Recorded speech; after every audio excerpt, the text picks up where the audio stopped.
સુરતના કામરેજમાં TV13 ગુજરાતીના અહેવાલની ધારદાર અસર થઈ। TV13 અહેવાલ બાદ એક્શનમાં આવ્યું સુરતનું વહીવટીતંત્ર। તાપી નદીના કાંઠે જમીન ધોવાણના અહેવાલ બાદ અધિકારીઓ દોડ્યા હતા। માછીવાડમાં અધિકારીઓએ જમીન ધોવાણનું નિરીક્ષણ કર્યું છે। ભયના ઓથાર નીચે જીવતા પરિવારોને સ્થળાંતરની સૂચના આપવામાં આવી છે। તંત્ર દ્વારા માટીથી પુરાણ અને પાળાની બાંહેધરી આપવામાં આવી છે।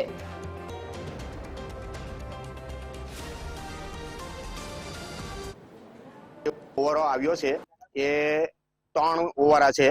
થાણે ઓવરેથી લઈને માછી ઓવરો અને બીજો ભાલિયાવાડ ઓવરો, એ 3 ઓવરો ઉપર આ 4 દિવસના ભારે વરસાદમાં ઘણું નુકસાન થયું છે। ત્યાંના રહેવાસીઓનું પોતાનું જાનનું જોખમ પણ રહ્યું છે।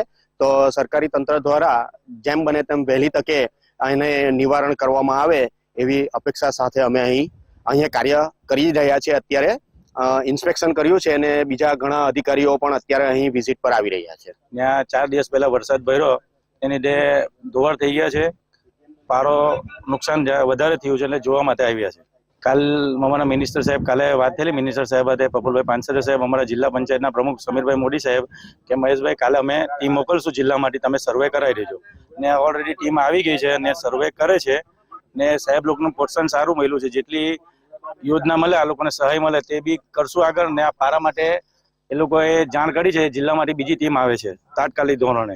એ લોકોને જીવનો જોખમને લીધે અમારા કામરેજ ગ્રામ પંચાયત તલાટી સાહેબ ને સરપંચશ્રીએ એ લોકોને સ્થળાંતર કર્યા છે બીજી જગ્યાએ, ને સરકારમાંથી જે સહાય આવે તે એ લોકોને આપવાની છે આપણે।